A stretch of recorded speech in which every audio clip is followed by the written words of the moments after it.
Howdy folks, welcome to somebody's house, don't know whose. Anyway, today we're going to be reviewing the Sony PMW 320. Look at this beautiful camera. It's beautiful, isn't it? Look at that lens. It's a beefy lens. It's an all-around beautiful camera. I have no idea what it's meant for, at all. It's probably meant for shooting, you know, cinematic films or stuff. Anyway, so it's a Cine Alta line, so actually it does have a Cine profile, so you can shoot a film on it, and it has an interchangeable lens mount here. It's a 1/3 inch bayonet mount. It's the 320, so it has the 1/3 inch sensor inside, which is a CMOS. And let's talk about the lenses. We're at the front of the camera. Let's start there. So here we have a Fujinon HD lens. You pop this forward. You got auto, full manual. You got your zoom. You got your switch, of course, if you know your ENG cameras, your servo, your manual. You have your aperture ring here, but here's something I don't like a lot actually about this camera. You have a macro switch, not a macro adjustment lens ring that you would have on other lenses, something I actually really don't like. This lens electronically back focuses to the sensor. I don't like that. I can't use this lens with anything else. This is a $6,000 lens. Why on earth would you make a lens that expensive for only one camera? There's not really much chromatic aberration on this lens. I don't really ever get it when I'm shooting. I don't know if that's because it has built-in correction or if it's just because it's a good lens for this camera. Don't know. But this lens is made for this camera, so they're happy as can be. But I really don't like this lens. And if you can get just body only, you can get like a Canon lens or a Fujinon lens. I recommend that a lot more, just because you don't have any fine macro control. That's how you get cool shots, man. Like, what the heck? Anyway, so back to the front of the camera. Here we have a second record button, obviously. Record start, and obviously you have your little lens for your other lenses. This one is actually electronically wired to the camera too, with the just by being on there, so you don't need the lens, but here's the lens power switch. You can plug in other lenses that way. Shutter switch, your front mic level switch, your white balance is up, your black balance is down. Obviously that's pretty typical, and your front XLR port. This is really annoying. This is another big dock for this camera for me. This is a 4-pin XLR port, I believe. Let's double check that so I don't look like an idiot in my own review. I can get it out. No, screw it. But it's a Sony proprietary connector. Really annoying. You can only use this one microphone for it. I mean, why? Very annoying. Anyway, so moving on. Up here we have the viewfinder controls. This is really nice. The viewfinder on this camera, let's lock this down here so I can really get into this. The viewfinder on this camera is amazing. I mean, first you can do that. That's amazing. Then you can do this. And that's amazing. That's amazing. Just the viewfinder is unprecedented. Before a camera like this came out, you always had those small little viewfinders. It was always hard, especially in the HD world, to get your focus, and focus is so much more critical. Honestly, all HD cameras should have this viewfinder, and if you have a spare one of these laying around, I mean, I don't think you can connect these to other cameras. I mean, obviously some other cameras, it just depends, but I think all cameras should have viewfinders like this. I don't think Sony really got it right with the viewfinder. It makes up for some of the other functions. You can mirror it so that way you can, look out any way you want to. That way other people can watch what you're doing, check the frame. Your director can do that. This is turned display on. Zebras, you can put the zebras on, obviously, which is really nice. You can choose whether or not to have your tally on, which is really important when you're doing news. Sometimes you don't want people knowing you're recording, especially in protests, things like that. Sometimes you don't want this blinking saying, hey, please yell at me right now, I'm on a live shot. You don't usually want that. And then, of course, you have your peaking controls, contrast, brightness, all that right here. Beautiful, beautiful, beautiful viewfinder. Did I mention the viewfinder is beautiful? Or at the top of the camera, go down here. Little hot shoe mount, very useful. Back shoe mount, very useful. And that's about it for the handle. You have some assignable buttons here, which you can use to hit record if you're doing a waist shot. So that's really nice. And that's about it for the top of the camera. Let's go to the side of the camera. So, this is where the bulk of your buttons are, obviously. Your on switch and everything. So there we go.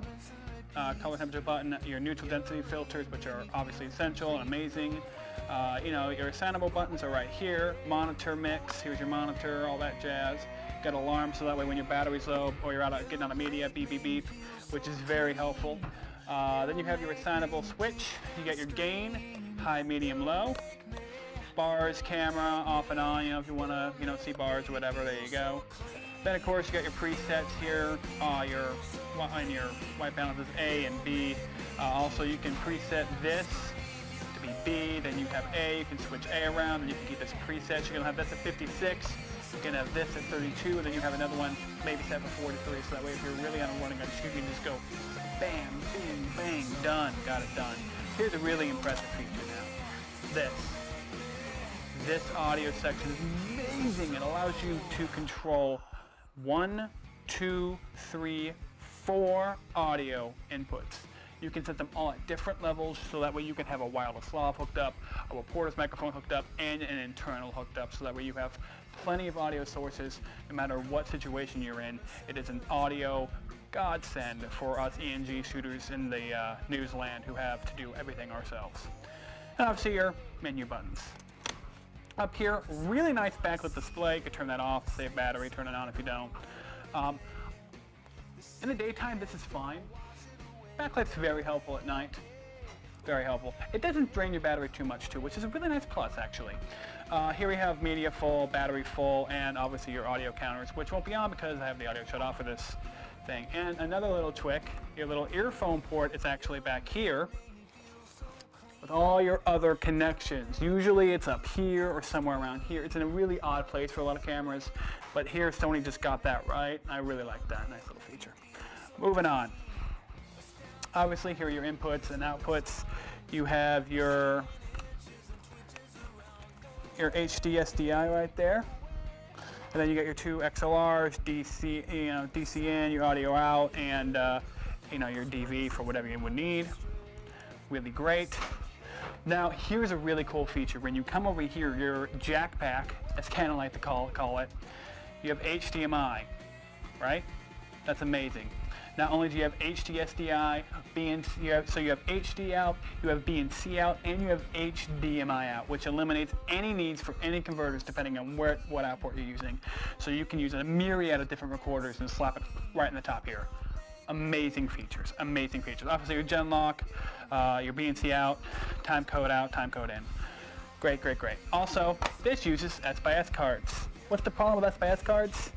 Well, I'll tell you what the problem is. Let me power the camera off here before I start messing around with this stuff. I haven't recorded anything on here too, so obviously you wouldn't be whipping out your cards as if you recorded. So it's obviously a 32 gigabyte card, 32 gig card. Here, S/S memory card. You have 2 slots, so you could do dual recording.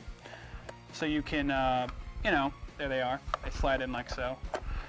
You can have both in here, so you can do dual recording, that way you have a backup, or you can do simultaneous recording, so you can record for up to, well, God, this is, I think, 149 minutes at SP, so times that by 2, you're talking hours of footage. You're good for days. You're good for literal days. The door is plasticky, though. The dooring. And very annoying, the door is plastic. Okay, so lastly, let's finish up with a few more features I missed because the camera wasn't on the side. Zoom rocker, hand grip, iris, manual, auto. This is annoying, and I'm going to tilt this down here so you can really see. This switch is annoying because when I'm holding the camera like so, where's my pinky at? It's right here on this button, and it's so easy to switch this. It's so easy to push this. It's annoying. So I'm constantly having to hold like this, or just always double checking my iris because of it. It's very annoying. Bad placement on the lens for this. Another reason why I don't like this lens. So let's get this camera back up. So my conclusions on the Sony PMW320. Great camera. This, kick ass. Gets the job done no matter what the situation is, it will get the job done. Few problems. Codec, pain in the butt. Pain in the butt. S/S cards, incredibly annoying and very overly expensive. It's not like P2 cards where you're getting a bunch of trade-offs. This is a 35 megabits a second camera. This ain't 50 megs. You could do 50 megs, kind of, but that's only with an external recorder. So why am I spending so much for your proprietary media? Why? Great thing though, you can get an adapter so that way you can put SD cards into this camera. Then you have a very cheap, dirt cheap option. So You get an adapter for 40 bucks off of B&H.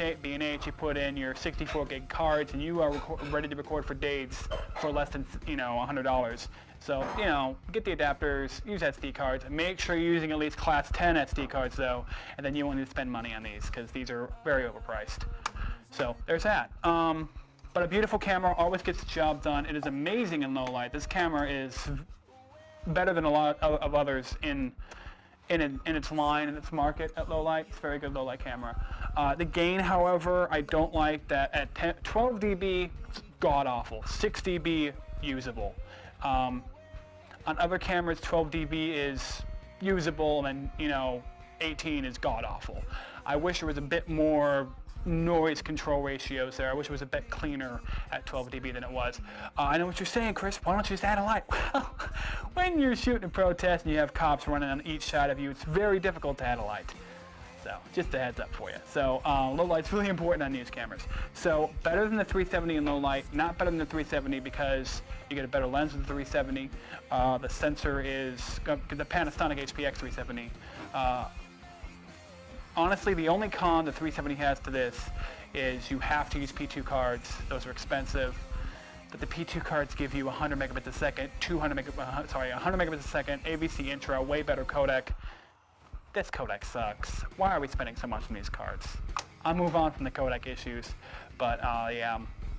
If you have between $4 to $8 grand to spend on your new news camera, I highly recommend that you go with the Panasonic.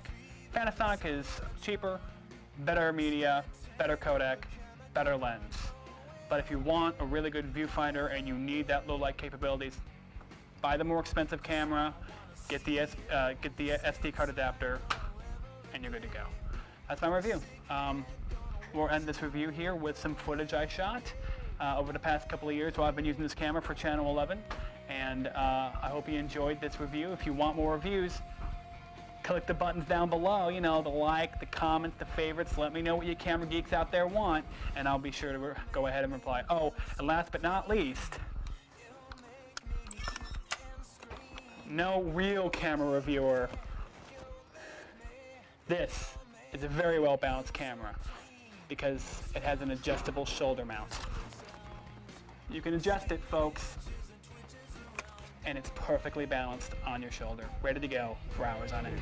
I'm Chris Whitmer. I'll catch you in the next video. 'Cause I don't wanna feel you. The pulse races and wanders astray. The sick head gonna burn it away. Go away, away,